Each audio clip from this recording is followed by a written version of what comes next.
we have been collecting lots of pictures and videos from you, our viewers, as we weather this storm together. Joshua Solder is in a high-rise in Atlantic City, a few blocks from the boardwalk, and he sent us this video this afternoon. There's no boardwalk left. The boardwalk is gone.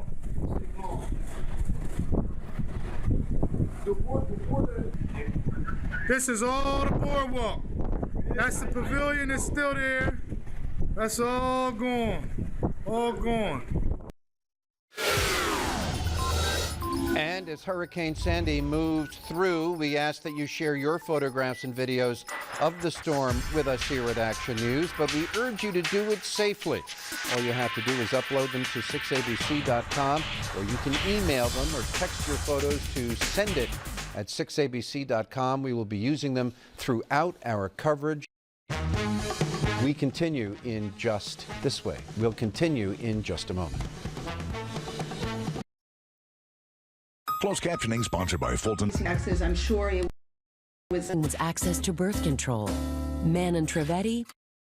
Seattle City about a half an hour ago, and you can see that really the torrential rain, the heaviest bands of rain, all well to the east and the north of the center. So this is all moved ashore. We're getting a bit of a break in the action. You can see that it's beginning to refill in from the back. So we will be getting some additional bands of rain, but the real torrential rain is beginning to push east out of our viewing area. So Storm Tracker 6 live right now showing that the heaviest rain is over Lancaster County near Harrisburg. Philadelphia, you have light rain. Reading, you have light rain. And this also coincides with the highest wind gusts. At this point, we're looking at the highest wind gusts in Lancaster. So it will continue to push to the east. So the storm system is not over.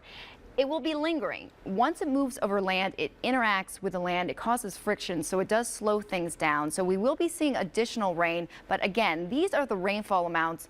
And you can see that Delaware and South Jersey really took it on the chin. Rehoboth reporting more than 8 inches of rain. Dover, Delaware, 6.32. West Cape May coming at 7.8 inches. Deerfield, 5.14. And Philadelphia, not nearly as high as Delaware and South Jersey, but still a lot of rain, 2.44 inches. Wind gusts so far show Tuckerton, Ocean County, New Jersey, reporting a wind gust of 88 miles per hour.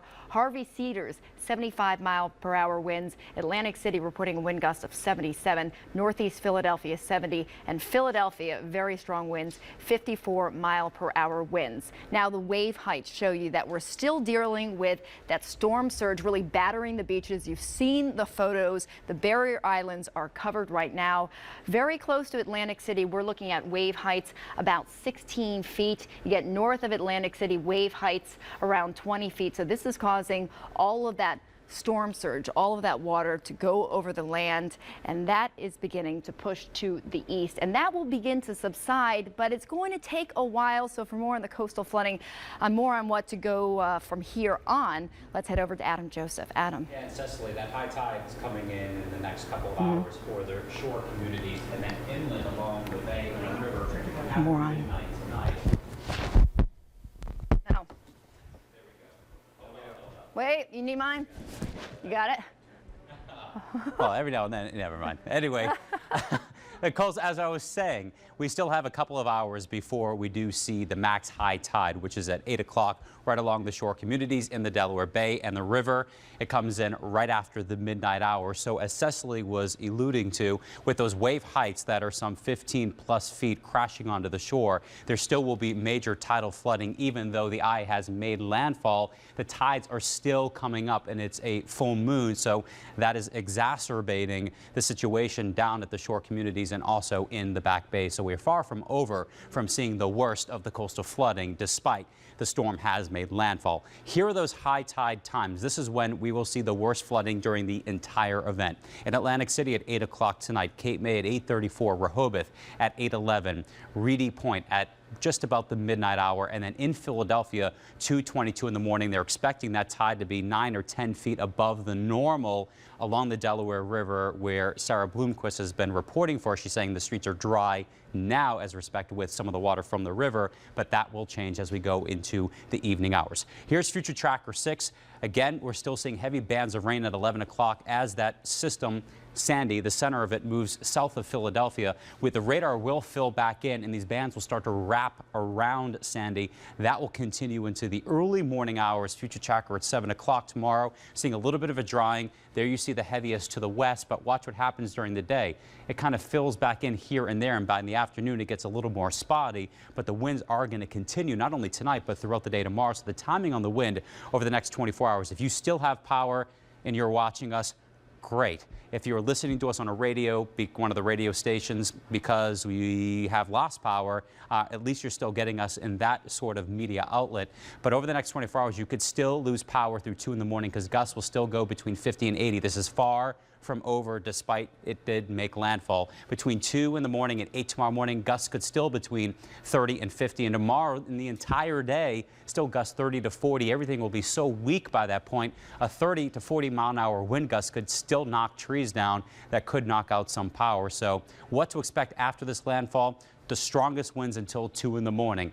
It will still be gusty tomorrow. We're still looking at about a ½ inch to an inch of rain north and east of Philadelphia, south and west of Philadelphia, Delaware, southern New Jersey, between 1 and 3 inches of rain on top of already 5 to 8 inches of rain. So there will be still some creek and river and stream flooding throughout the day tomorrow. Jim, when we come back, we'll assess some of the new information coming in and see if we have any new wind speeds that have come in from the National Weather Service as well to pass along to you. All right. Thank you very much, Adam. Action News reporter David Henry is live at a potential trouble spot, always in a situation where there is ever a lot of rain, and that is the Darby Creek. David, what's the situation there now? Well, Jim, of course, you remember Hurricane Floyd back in 1999, and that is exactly what they are fearing may happen again here. This bridge over McDade Boulevard over the Darby Creek back here was replaced since that storm to allow more water to pass under it. But as you can see, the water level has risen to the bottom of the bridge, and debris is starting to pile up behind it. Now, here's what they fear could happen later tonight if the water keeps rising. About 3 blocks upstream, they cleared away a stand of trees so they could remove an old dam. Now, all those logs are sitting on the side of the creek bed, and they fear if the water rises high enough, it'll carry those logs down here, turn them into battering rams, and then they could all jam under this bridge and cause a real problem. The other situation is, we heard Adam talking about the high tides. Well, if those tides come up the Delaware River and you get a bit of a storm surge, that puts a cork in this creek, and basically everything backs up from there to 26 miles upstream. And all that debris coming downstream right now is coming from as far away as Chester County. So very nervous situation here in Darby as the wind starts picking up. We're getting some very strong gusts here. Let me show you what this right here. This was an advertising sign. It was a piece of vinyl that was covering here. It's completely blown out. Now there's another one right over here that's catching the wind sideways, and you can see how that is flapping around right now. So we're starting to get some very strong gusts here, but the good news is the rain is lighter. It's blowing pretty well.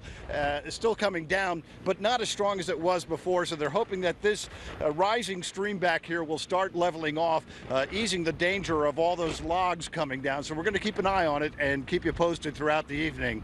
Live in Darby, David Henry, Channel 6 Action News. Jim? Thank you, David. A couple of comments to #6ABC Sandy, Creek on Varee Road in Philadelphia, Pennypack Park, and then one that I really liked.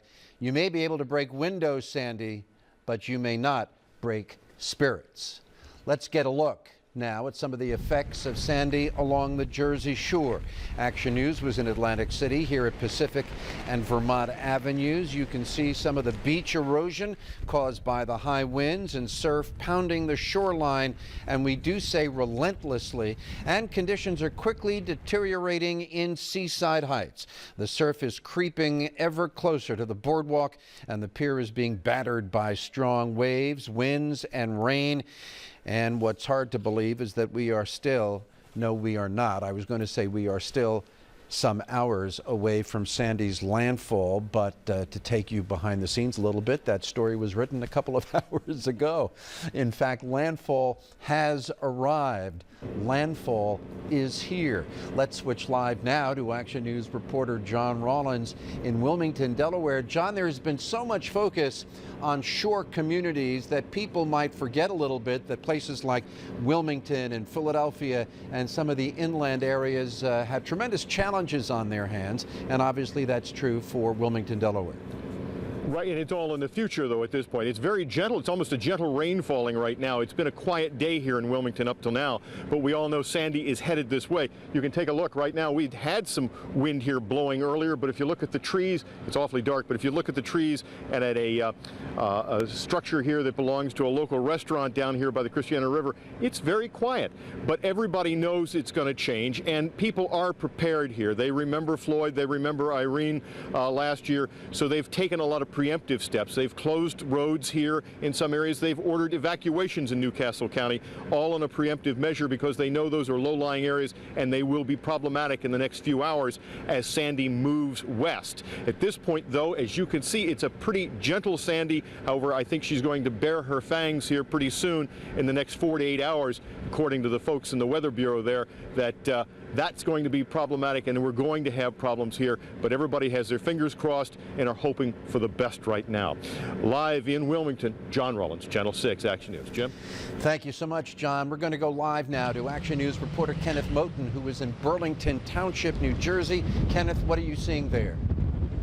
Well, Jim, I can tell you, before I tell you about the conditions here in Burlington and also in nearby Camden County, we want to get you to some breaking news video that we just fed into the newsroom. Take a look at this video. A massive tree here on High Street fell onto the back of a home at 1207 High Street, or excuse me, I should say 1211 High Street. That tree actually belonged to the next door neighbor.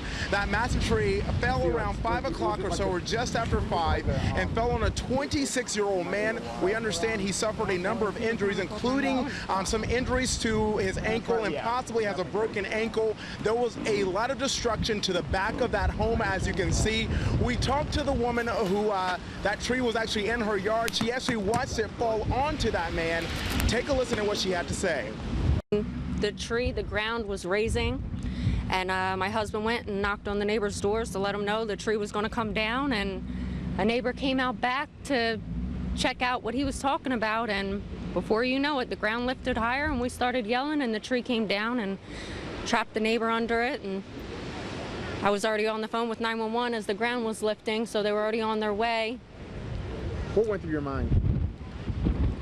I was terrified. I didn't know how bad he was trapped. I didn't know how far under the tree he was trapped. It was just his ankle, and he's in the hospital now. Hopefully he's okay. And once again, a massive tree fell on a 26-year-old man and a home here in Burlington City, here in Burlington County, just off of High Street, next to Route 130 here. I'm actually along Route 130 here, Jim, and I should mention that 26-year-old man once again suffered a number of injuries and suffered a broken ankle. He was taken to the hospital, and luckily this man will survive those injuries. We've been warning folks about the down power lines and down trees, and that's an example of exactly what can happen from the power of this storm Sandy. I want to take a look here off 130, and you can see here in Burlington, look at that flag up there, and the American flag just whipping right there. We're obviously not at the shore. We're about 40 to 50 miles away from the Jersey shore, but sometimes a big gust of wind comes along and it feels like we're right there on the beach as Sandy really impacts this area. As we move around this way, we don't see much traffic here on 130. But we know that people have been trying to maintain caution, and as they travel these roadways, we haven't heard of really any other major problems besides that tree that we came to cover around here. Let me wipe off the lens there. But we do know that emergency crews have been busy when it comes to just some localized flooding and making sure that it keep people off the streets and warning people in this area. We actually rode around Camden for most of the day. Earlier it was quiet, and then all of a sudden, obviously, as Sandy started to really pick up speed, things got worse in this area and the conditions really started to deteriorate. As we come back this way, I can tell you Emergency officials say they're warning people, once again, just try to stay in your home. Those people on High Street, they stayed in their home, except for that young man who decided to walk outside when he heard a noise, and then that tree fell on him. Once again, like I said, we just get some big gusts of wind here in Burlington County. We've seen the same thing in Camden County. So the conditions, Jim, we're starting to see that horizontal rain come through this area. We get these spurts where it's just really bad. And then once again, if you do go outside, stay away from those large trees. They are being uprooted, and it's really getting bad out here. I'm going to send it back to you, reporting live here in Burlington, Kenneth Moten, Channel 6 Action News. And maybe, Kenneth, you can't tell, but we can hear the wind, the sustained wind and the wind gusts blowing. Obviously, the situation getting a little dicey in Burlington Township and in Burlington County, New Jersey. Thank you so much, Kenneth.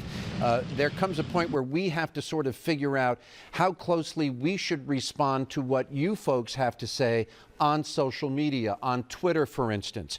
And maybe I shouldn't even acknowledge this, but I think it's important that the folks who thought that Cecily called Adam an untoward name when Adam was having trouble with his microphone, that's not at all true. I really shouldn't even say the word. It begins with an M and it ends with an N. And then there's an O and an R and an O in there somewhere. What Cecily was saying was, do you want mine on, my microphone on? And then Adam had the chance to fix his microphone before that even became an issue. So if you thought that Cecily called Adam an untoward name, that's not the case at all. We don't do that here. We are a family. We love each other. Yes. You're acting like a moron. All right. We have a special programming alert for 6 ABC, I'm the moron, for 6 ABC viewers during our extended coverage of the storm. You can find the network's regularly scheduled programming on 6 ABC's digital channel 6.2, Comcast Xfinity 790, Verizon Fios 466, RCN in Philadelphia 618, and Lehigh Valley 1098. We will continue for the duration of the extended coverage of Sandy to offer these alternatives, and we'll be back in just a moment. The water continues to rise in towns up and down the Jersey Shore. This is what the streets look like in Atlantic City a short time ago. The city's 30,000 residents were under orders to evacuate, but some decided to stay, and now some may be sorry they did. An emergency team had to brave very high water on Harrisburg Avenue to rescue an elderly couple stranded in their home by floodwaters. Fortunately, their SUV was high enough and heavy enough to get it through, but a few more inches and that couple might have had to ride it out regardless. Strong winds and a saturated ground brought this tree down in South Philadelphia. This is near 9th and Shunk. You can see this gray Lexus was absolutely crushed under the weight of the tree. It's not clear if anybody was hurt in all of this, but it shows how dangerous the situation can be. Northern New Jersey is also getting slammed by Sandy. This is near the boardwalk in Asbury Park. We really should call this more central New Jersey, Ocean County, right? The storm is already causing power outages and police have closed off roads. And just like South Jersey, the surf off Asbury Park is also gaining strength. Action News reporter Allie Gorman is live in Chadds Ford tonight. Allie, you've been touring parts of Chester County. What have you seen? That's right. And Jim, we're right off of the intersection of Route 1 and 52, and I can tell you that the rain and definitely the wind has started to pick up. Now, the main concerns in this area is, number one, the flooding, potential flooding of Brandywine Creek, and also the potential for down trees and down wires. And if you take a look at this video, you can see that crews have already been out on that roadway. They are clearing out debris. There are also parts of roadways and small bridges closed due to to flooding. And as the rain continues, the conditions here are just going to get worse. Back here live, I can tell you that the roadways are slick. There is puddling and ponding. Now that it's dark outside, you can't tell when there is water on that roadway. So if you are home and you are safe, then you should stay there. If, however, there is flooding or there's a potential for flooding and you feel you need to get to a shelter, there are still shelters open. You can go to 6abc.com and you can find out information about that shelter. They'd rather have you go now than wait for conditions to get worse. So if you do need to get there, then you want to make your way there now. Don't wait, because it is going to get worse out here. That is the latest from Chadds Ford, Chester County. Reporting live, Allie Gorman. Jim, back to you in the studio. Thank you, Allie. And as we look at a Sky 6 shot of Center City, Philadelphia, we can tell you that Philadelphia public and parochial schools are closed tomorrow. SEPTA is off as well tomorrow morning. And we'll continue with our Sandy coverage in just a moment.